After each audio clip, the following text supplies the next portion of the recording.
So I need to tell you about something that's been bothering me. There's this fossil sitting in a museum somewhere.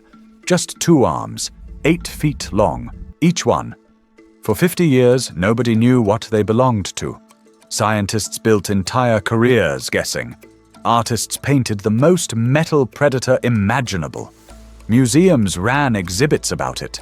And they were all spectacularly, hilariously wrong. But we'll get to that later.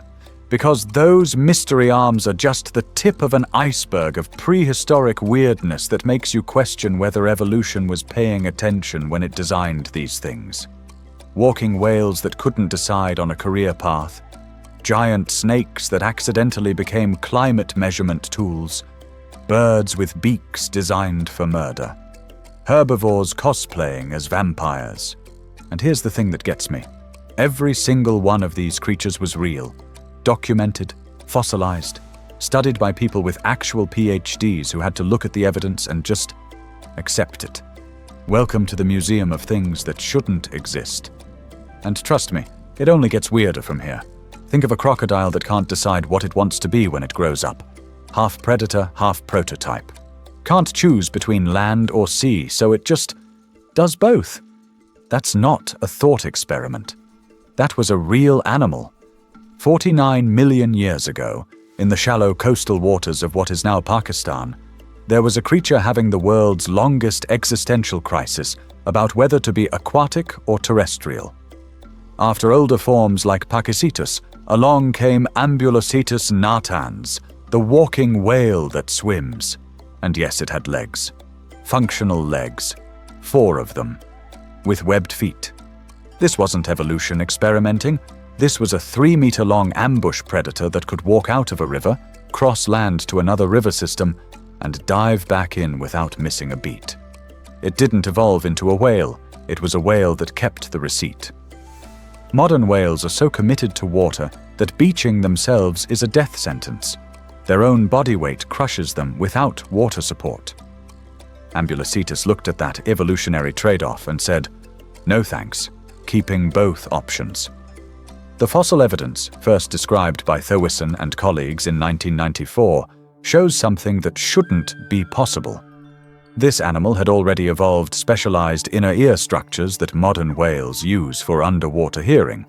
The jawbone channeled sound vibrations directly to the auditory system, the exact same trick dolphins use today. Except Ambulocetus was doing this while maintaining perfectly functional weight-bearing legs. Let that sink in. This thing was already a sophisticated marine mammal in terms of sensory equipment, but it could still chase you onto land if it felt like it. The hunting strategy was pure nightmare fuel. Eyes positioned high on the skull for surface surveillance, crocodile style, powerful tail for aquatic propulsion, teeth designed for grabbing struggling prey and not letting go. It would lurk in shallow rivers, wait for something to come drink, and then, depending on its mood, either drag the victim into the water or chase it onto land. Prey literally had nowhere to run. Water? Ambulocetus was faster. Land? Ambulocetus had legs. This strategy worked flawlessly for millions of years. Then evolution made a choice. The lineage that would become modern whales committed fully to aquatic life. Better swimming, worse walking, eventually no walking at all. Ambulocetus represents the last moment when whales had an exit strategy. After this point, ocean only. Bridges burned. No going back. The transition is so well documented it's become a textbook case for macroevolution.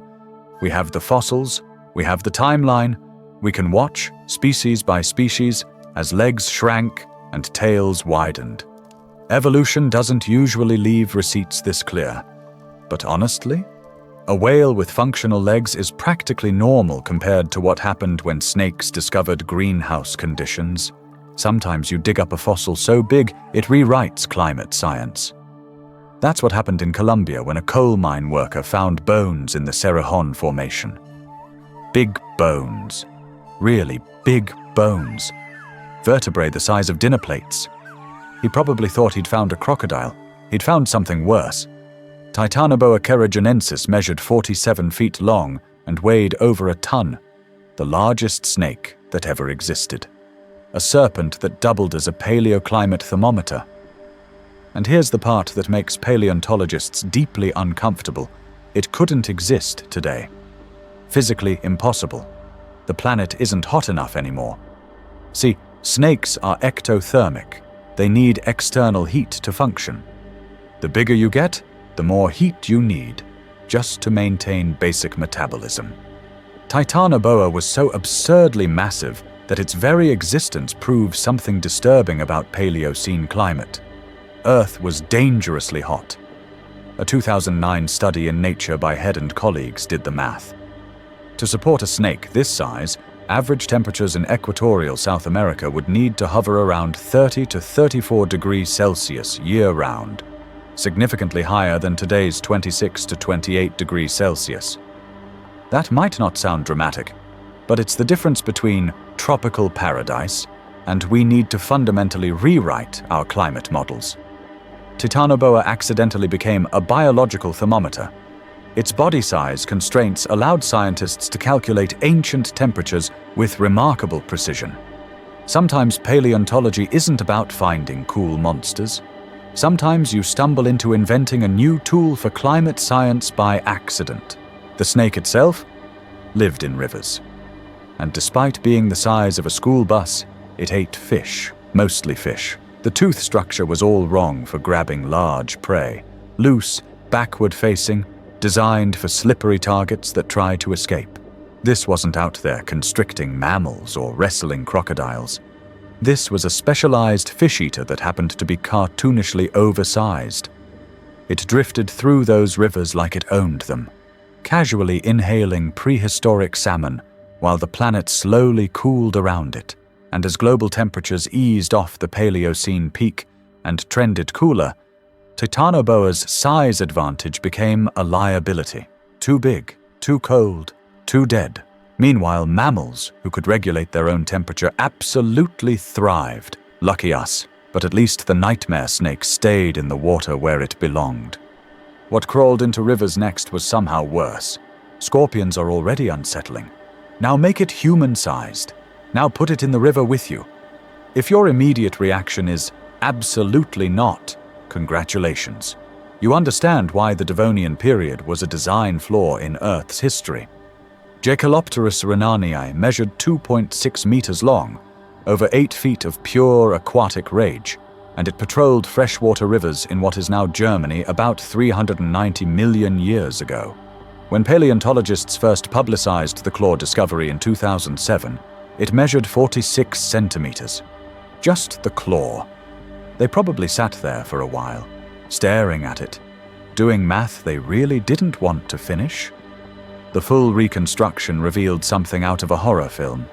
Compound eyes for spotting prey through murky water, a relatively lightweight cuticle, buoyed by water despite its size, and specialized chelicerae, those claw tips, with both crushing and puncturing adaptations.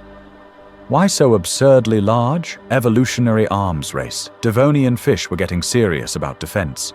Thick, bony plates, heavy scales, the full medieval armor package. So Jacalopterus did what any reasonable predator does when prey gets harder to kill. It got bigger. Evolution hit bigger hammer until the nails disappeared. For millions of years, this worked beautifully. Eurypterids and armored fish played evolutionary escalation chicken. Thicker armor, bigger claws, more plates, stronger muscles. Classic Red Queen hypothesis. You have to keep running just to stay in the same place. Then the late Devonian extinction event hit. All those heavily armored fish? Gone. Extinct. Vanished.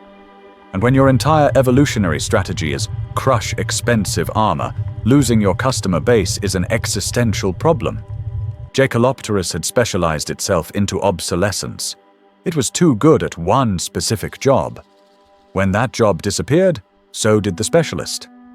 Meanwhile, smaller, more flexible predators survived just fine. They weren't committed to one strategy, so they could adapt. The fossil record keeps teaching this lesson. Extreme specialization is a high-risk gamble. Sometimes you dominate for millions of years. Sometimes you wake up and your niche has evaporated. But water monsters were just warming up for the real absurdities. The next one decided gravity was optional. There are fossils that make paleontologists double-check their measurements. This was one of them. When scientists found the first Quetzalcoatlus wing bone in the Big Bend region of Texas, they measured it. Then they measured it again. Then they quietly had a crisis about physics. 11-meter wingspan. Standing height of a giraffe. 250 kilograms of animal. The largest creature that ever achieved powered flight. And it lived right up to the end Cretaceous around 66 million years ago, casually defying aerodynamics while it existed. A flying death stalk that commuted by thermals. Here's the question that tormented researchers for decades. How did something that massive get airborne? Did it need a cliff? A hurricane? A catapult? Turns out, much simpler. Quetzalcoatlus just launched itself. Biomechanical modeling by Habib and colleagues in 2021 showed that Ajdarchid pterosaurs were quadrupedal launchers. They'd crouch on all fours, wings folded back, then vault straight upward using massive forelimb muscles, achieving 2.5 meters of altitude in one explosive push.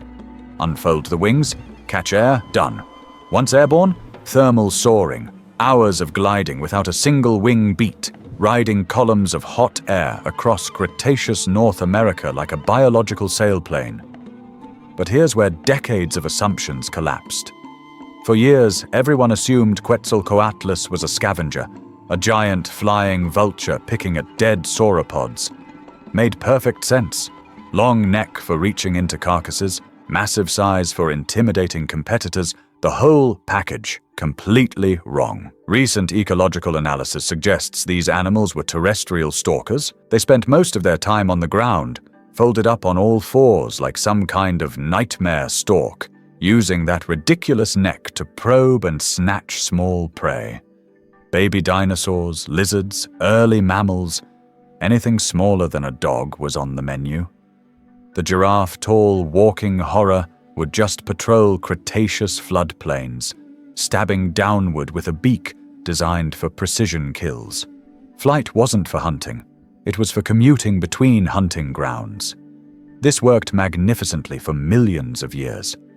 Then an asteroid arrived, and suddenly being enormous wasn't an evolutionary advantage. The KPG extinction preferentially killed large animals. Bad timing for Quetzalcoatlus. Really bad timing, but even a flying giraffe looks reasonable compared to what birds did after the dinosaurs died. If you think birds are harmless, it's because you never met their angry Miocene cousins. A high school student in Argentina found a skull in 2006, buried in Miocene rocks of Patagonia. Not a small skull, a 71-centimeter-long skull just sitting there. Most teenagers find old bottles when they're wandering around. Guillermo Aguirre Zabala found proof that birds used to be apex predators. The skull belonged to Kelenken guillermois, the largest head ever mounted on a bird's body. 3 meters tall, built for running, equipped with a beak that could shatter bone with axe-like precision. The beak wasn't decoration, it was policy. Here's what happened. After the dinosaurs died, South America got geographically isolated from the rest of the world for millions of years. Everywhere else, mammals were becoming the dominant predators, filling ecological niches, doing the standard post-extinction recovery thing. South America decided birds could handle it instead. And they were magnificent. Terror birds, Forus racids, dominated South American ecosystems for over 50 million years. Kelenken was the biggest, but the entire family was built for violence. That beak wasn't decorative. Hooked at the tip, reinforced throughout, powered by neck muscles that could drive it downward with the force of a hatchet. The hunting strategy was brutally elegant. Run down your prey, and these birds could sprint, then deliver repeated percussive strikes until the problem stopped moving.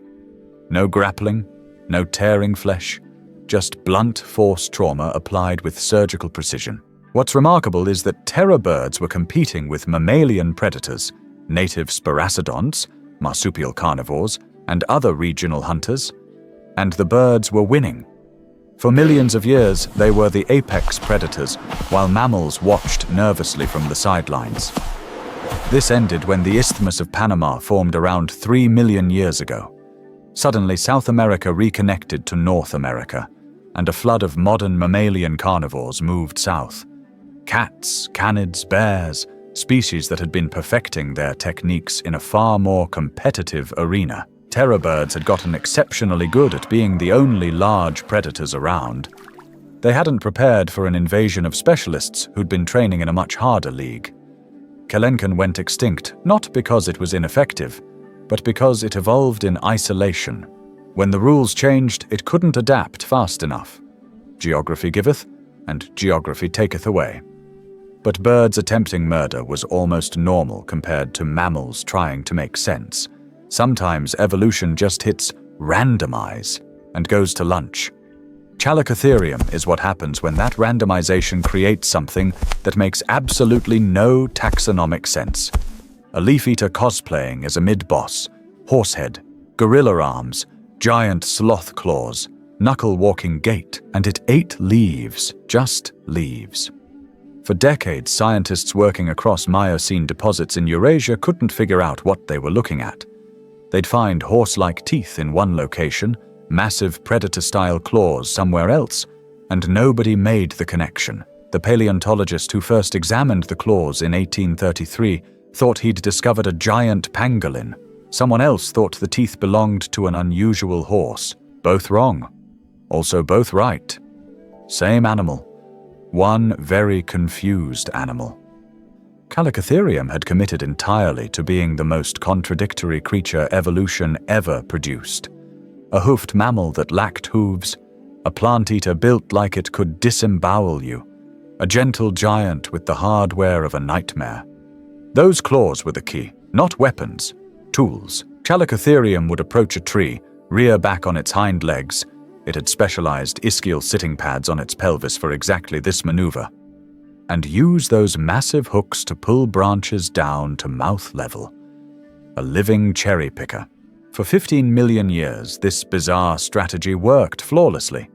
It could access food other herbivores couldn't reach. It had defensive capabilities if necessary. Life was comfortable. But the entire business model depended on one thing: forests, lots of trees, lots of branches to pull down. Then Miocene climate change arrived. Cooling temperatures, grasslands expanding, forests shrinking. Suddenly, Chalicotherium's highly specialized body plan became a death sentence. You can't knuckle-walk your way to evolutionary success when there are no trees left to exploit. The last Chalicotheres survived surprisingly late. Some species made it to 780,000 years ago. But they were living on borrowed time, restricted to shrinking forest refuges, while the world transformed around them. Chalicotherium proves that being perfectly adapted isn't always an advantage.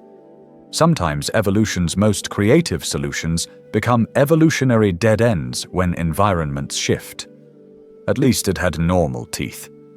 Unlike our next creature, which treated dental maintenance like a subscription service. Some dinosaurs took dental care way too seriously. Nigersaurus taketi. Smile maintenance, unlimited plan, 500 teeth, replaced every 14 days. That's a new tooth emerging somewhere in the mouth every 20 minutes. For its entire life. Nigersaurus had converted its skull into a dedicated tooth manufacturing facility. Rows upon rows of replacement teeth stacked behind each working tooth, waiting their turn like customers at a very organized, very weird bakery.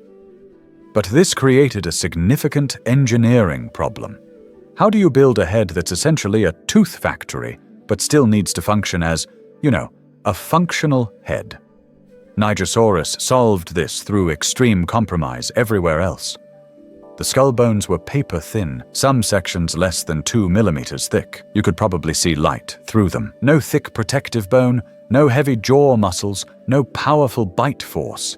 Just a wide, flat mouth full of continuously regenerating teeth. And here's what makes it truly bizarre. The entire system was oriented downward. Most sauropods evolved long necks for reaching high vegetation. Tree browsers, basically. Nigersaurus, living in the El Ras Formation floodplains of what is now Niger, kept its head pointed straight at the ground. CT scans by Serino and colleagues in 2007 revealed that the inner ear was positioned so that looking down was the natural, comfortable posture. You've got a 9-meter-long dinosaur that spent its entire existence staring at dirt, using its ridiculous dental conveyor belt to crop ground-level plants across those Cretaceous African floodplains, essentially mowing the lawn with its face, not grass, low ferns and horsetails in those floodplains. This worked perfectly between 115 to 105 million years ago.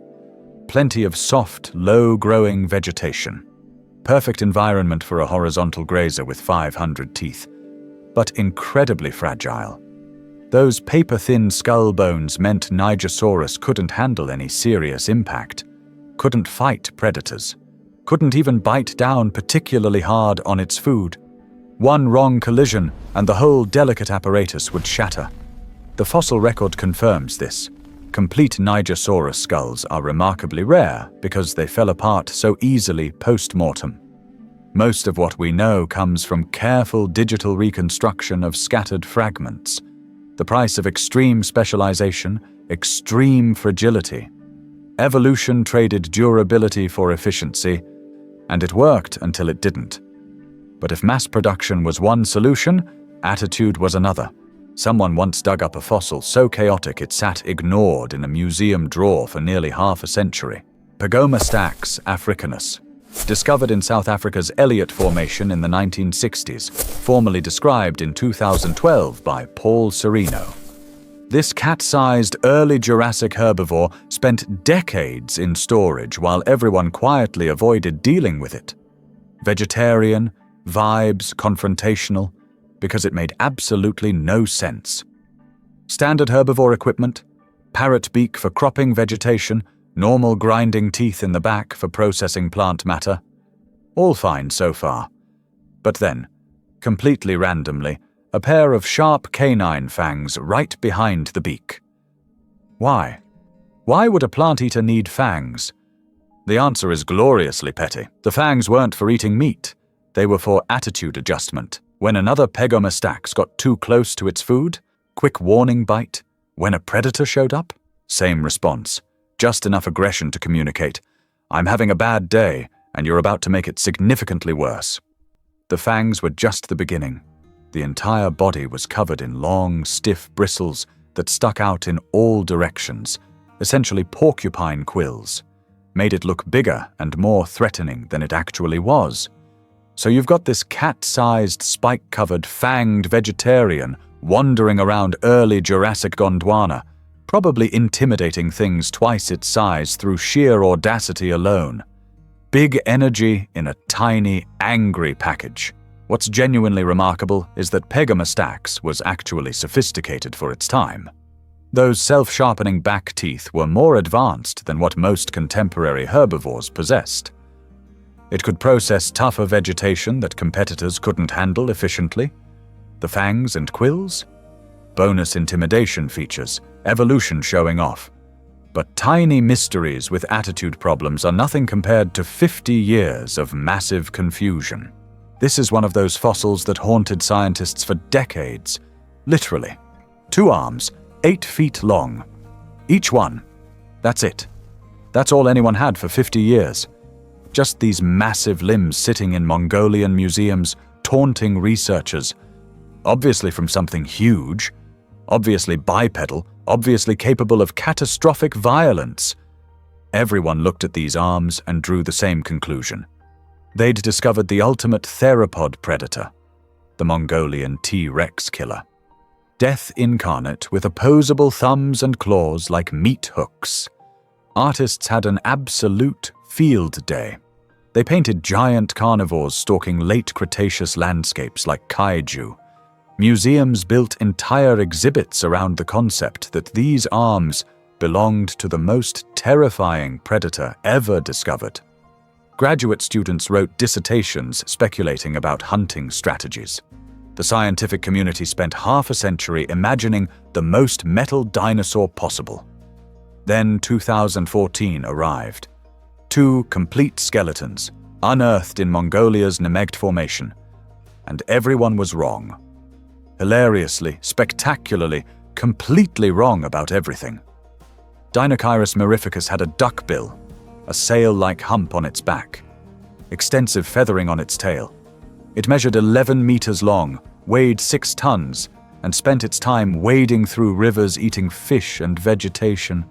50 years of nightmares, solved by a duckbill. Those terrifying claws everyone obsessed over for 5 decades. They were for digging up aquatic plants and catching fish. Farming tools, not murder weapons. The entire paleontological community had collectively imagined the most fearsome predator possible, built museum exhibits around it, published papers about it. It turned out to be a gentle giant that probably couldn't catch a sick gazelle if survival depended on it.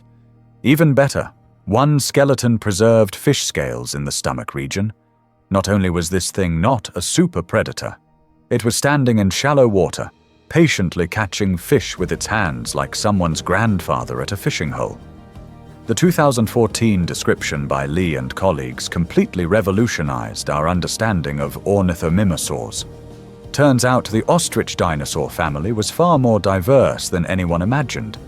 Some were speed runners, others were giant omnivorous waders with duck bills and humps and truly bizarre body plans. Those arms haunted paleontology for 50 years, a constant reminder that sometimes our most confident assumptions are embarrassingly wrong. And before any of these experiments, something else tried the mammal blueprint early. Before dinosaurs ruled Earth, before mammals even existed, something in Russia decided to beta test the mammal operating system about 200 million years too early. Beta Mammal OS, centuries before the hardware existed.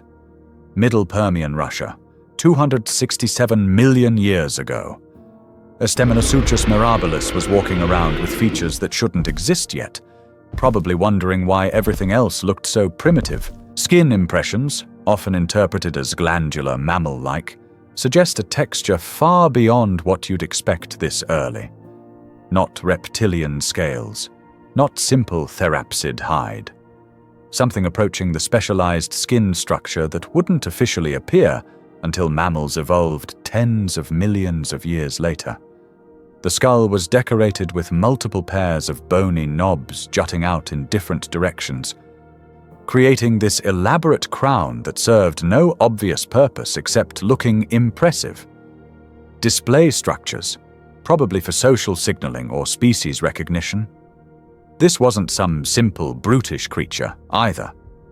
Evidence suggests Ambulocetus lived in herds, used complex social behaviors, and had sophisticated thermoregulation strategies. It was running essentially mammalian social systems with therapsid hardware, millions upon millions of years before mammals showed up to take credit. The whole package worked beautifully for Permian swamp environments.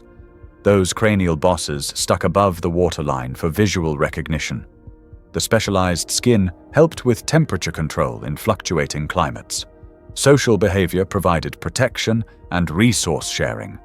Now here comes the genuinely insane part.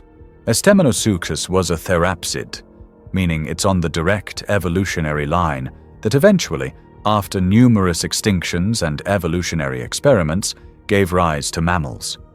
It had already invented, or at least approached, one of the key mammalian features. Then the Permian-Triassic extinction hit, the worst mass extinction in Earth's entire history. Roughly 90% of all species died. The therapsid lineage barely survived.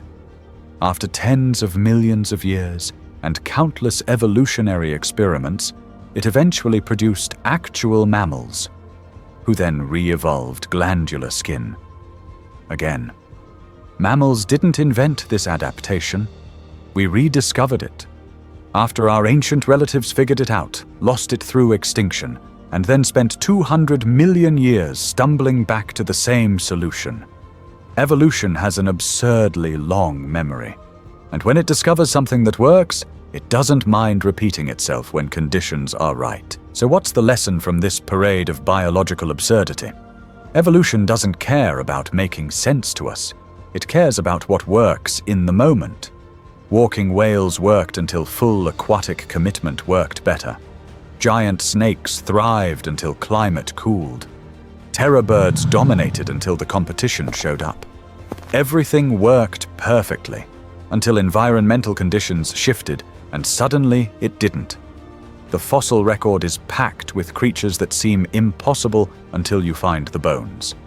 And then you're forced to accept that nature, given enough time and enough environmental pressure, will experiment with everything. Some experiments last millions of years. Some barely survive a few 100,000. But they all leave evidence, bones that challenge our understanding of what's possible. Skulls that sit in museum drawers for decades because no one knows what to do with them. Arms that haunt paleontology for 50 years, spawning nightmares that turn out to be fishing enthusiasts. These creatures shouldn't exist. By our logic, by our understanding of physics and biology and common sense, they're impossible. But they did exist. They lived, evolved, thrived, and eventually went extinct, leaving behind just enough fossil evidence to make us question everything we thought we understood. Thanks for watching. And remember, every time you think you've figured out evolution's playbook, it shows you something that makes you start over from scratch. Those mystery arms in the museum? Still there. Still reminding us that nature's imagination exceeds our own by orders of magnitude. And somewhere in the fossil record, buried in rocks we haven't excavated yet, there's probably something even weirder waiting to be discovered. Sleep well.